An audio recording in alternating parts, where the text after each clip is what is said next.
Welcome back to the channel, folks. My name is Terry, and today we're going on a ride with VMCC. When I arrive at the meeting place, there are 4 bikes there already, and one in particular catches my eye, a green bike, obviously ex-military. This bike dates from 1972, and it's a Condor. Condor was a Swiss firm, but the bike itself is a bit of a collection of European parts. It's got a Ducati engine, Marzocchi forks, a Dell'Orto carburetor, and Grimeca hubs. And on top of the steering damper here, you can see the tyre pressures are written in German and French, and very Swiss. For our route today, we're going to start in Market Deeping, work our way through the Lincolnshire Fens, and then come into Bourne from the east. From there, we'll turn south, cross the East Coast main line at Essendine, and then work further southwest, past Stamford, where we cross the A1, and then through numerous small villages until we get to our final destination, the village hall in a small village of Tansor, where tea and cakes await. Well, we better get going then. Gentlemen, start your engines.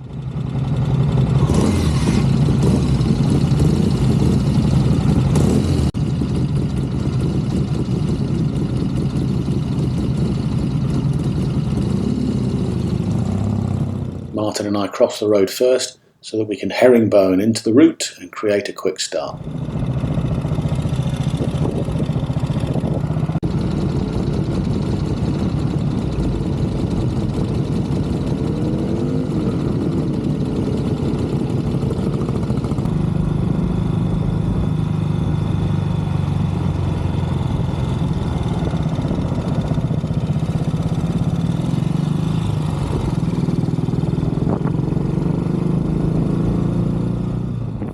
And if the good citizens of Market Deeping aren't awake yet on this fine Sunday morning, they soon will be.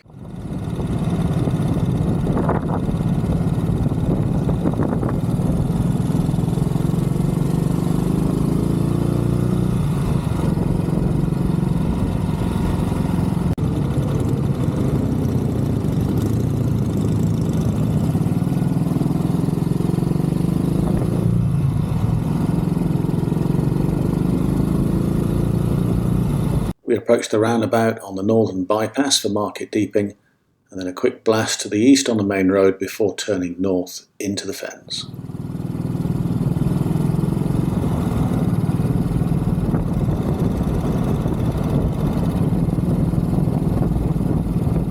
And as you can see, my indicators are of the manual variety.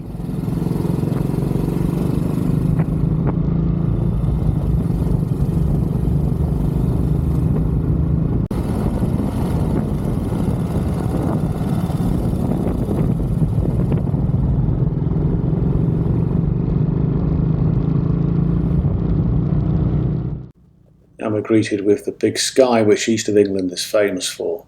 It's so flat here that on a clear day, if you stand on tiptoes, you can just about see the back of your own head.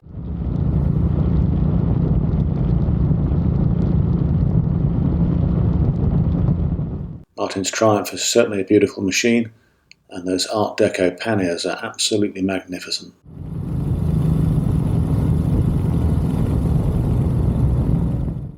You'll hear as we approach this junction that my rear brakes developed a bit of a squeak, and that's going to trouble me a bit more later.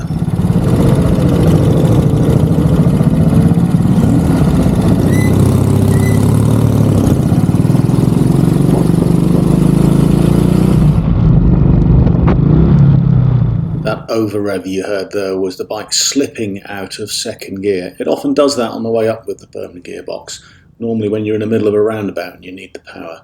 I see it as a feature of the bike rather than a fault. Watch Michael as he goes around this bend and you see him just go down the side of a pothole.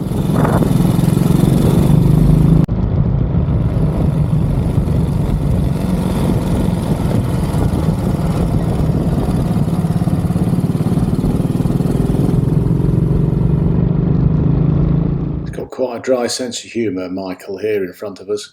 So dry he makes the Sahara Desert look like a Florida water park. He greeted me this morning with the words, "Your videos are boring, you ought to be more sarcastic." Okay mate, challenge accepted.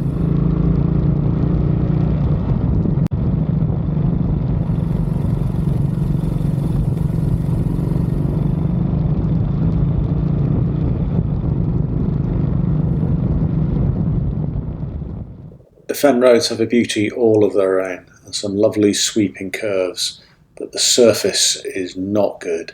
And you have to be quite active on the bike, especially if you don't have any rear suspension, in order to keep yourself on an even keel.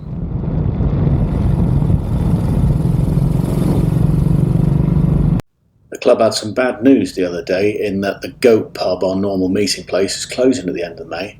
And Michael and I were talking about it this morning, and he said, "Well, why do you think it's closing?" And I said, "It's probably because you've never bought around, Michael."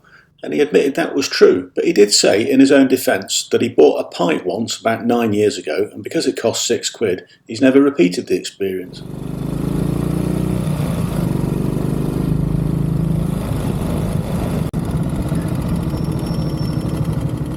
Now we'll just touch the southern edge of Bourne and get out again as quick as we can to get back into the countryside.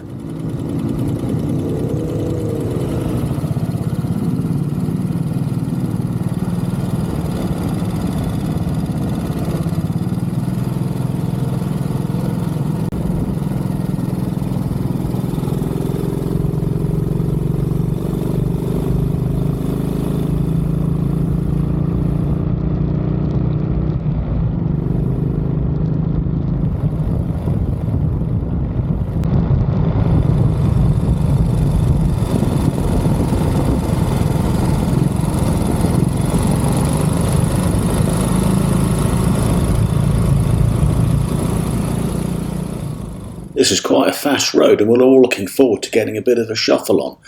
But just as we pass the other side of the village at Toft, we come across a bicycle race and we all have to come to a stop to let it pass. And why not? They're out for a good day just like we are.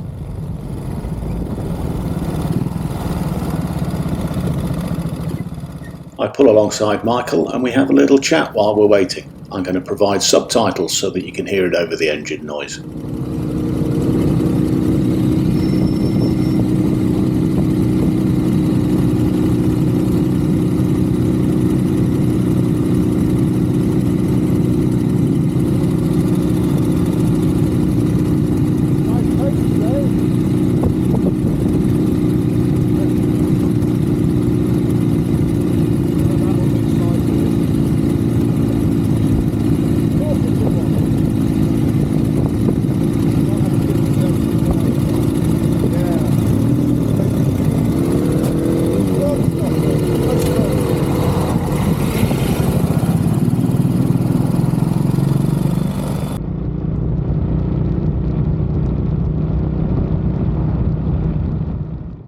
With the cyclist safely past, we get a bit of a lick on.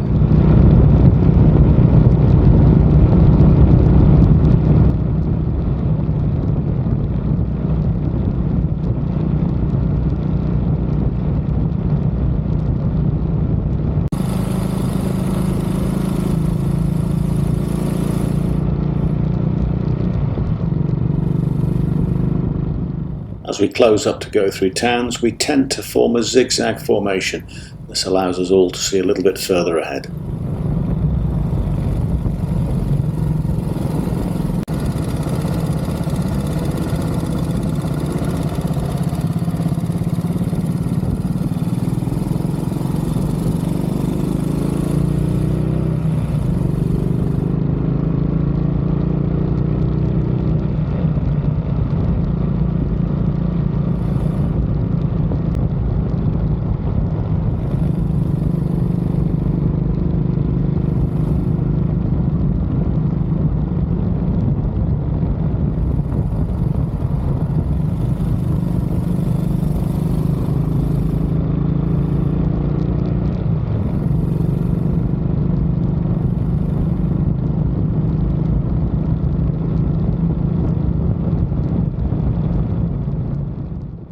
Suddenly Martin pulls off to the side of the road to the right.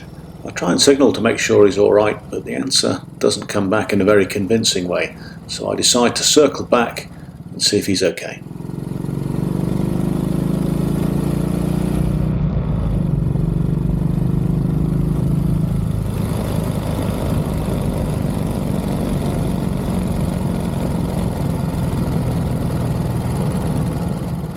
I'm aware that there's a motorbike and 2 cars right behind me, so I take my time to find somewhere safe to pull over first.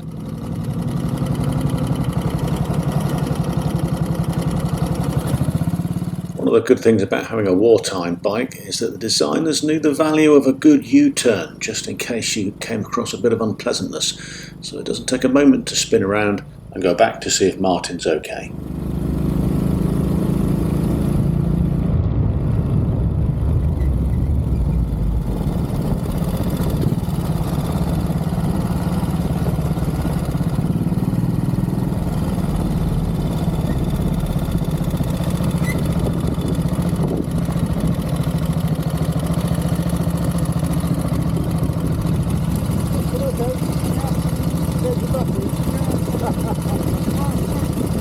And it turns out he's just changing his GoPro battery over. Terrible things, GoPro batteries. They last such a short period of time. I think the only use for them really is that maybe we could use them as a new unit of time. Liz Truss was Prime Minister, for example, for about 6 GoPro batteries. Martin thanks me for stopping, but there's no need really, because I enjoy a good chase, so the two of us set off together. By my calculations, we should be up with the rest of the team in about 0.2 of a GoPro battery.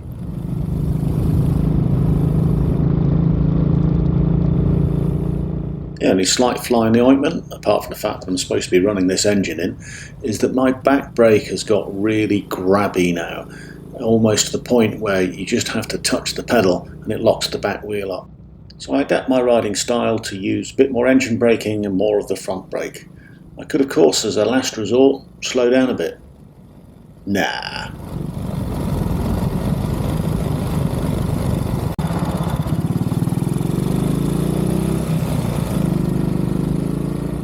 See that road next to the nice house? I should have turned down there. Martin has a good laugh at my expense, but I soon work out what's going on. Pull over, and when it's safe to do so, here comes my second U-turn.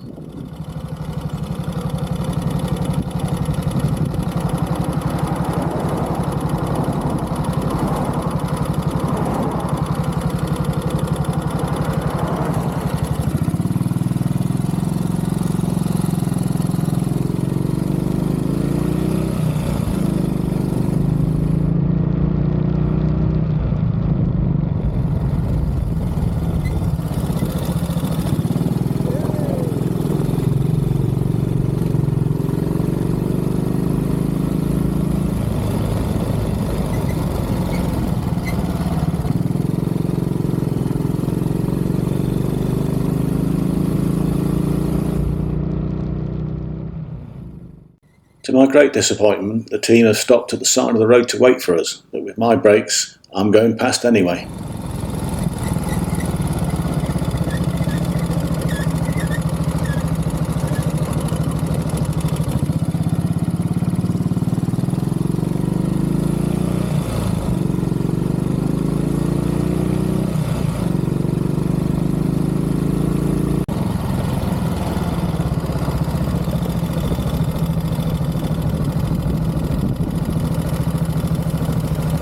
In the next village, I pull over to let Gary take the lead again.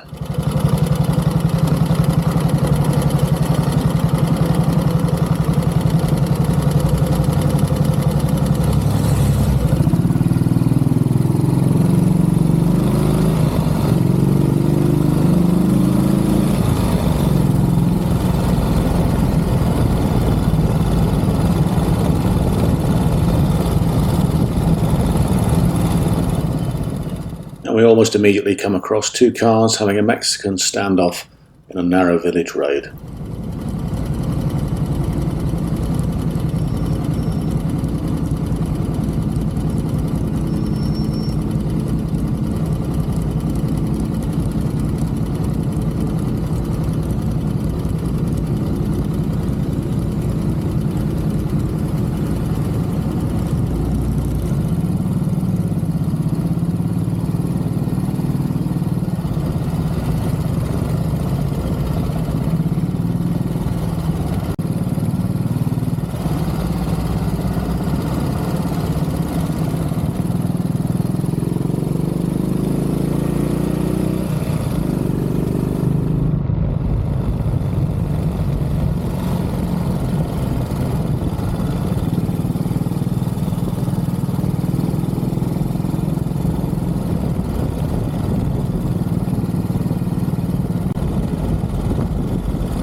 Sorry about the bug splat on the camera lens here, but I think you wouldn't want to miss the sight of Gary swerving to avoid a parked car as we go through Apthorpe.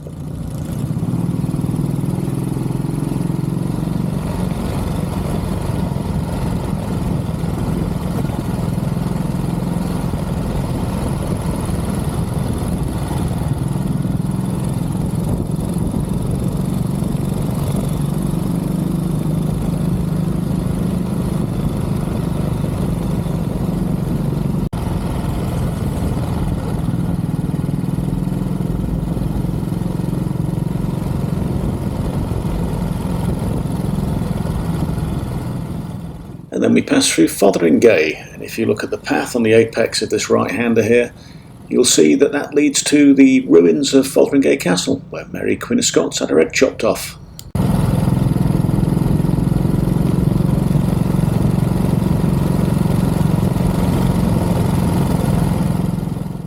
And finally we reach our destination, the charming village of Tansor, where the village hall has been taken over with tea and cakes to welcome all the bikers. And there are some fantastic bikes here, and it's really good to get together with the Northants section too. The only problem is there are so many bikes that this leads us to yet another U-turn.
Well, thanks ever so much for joining us. Hope you enjoyed the ride.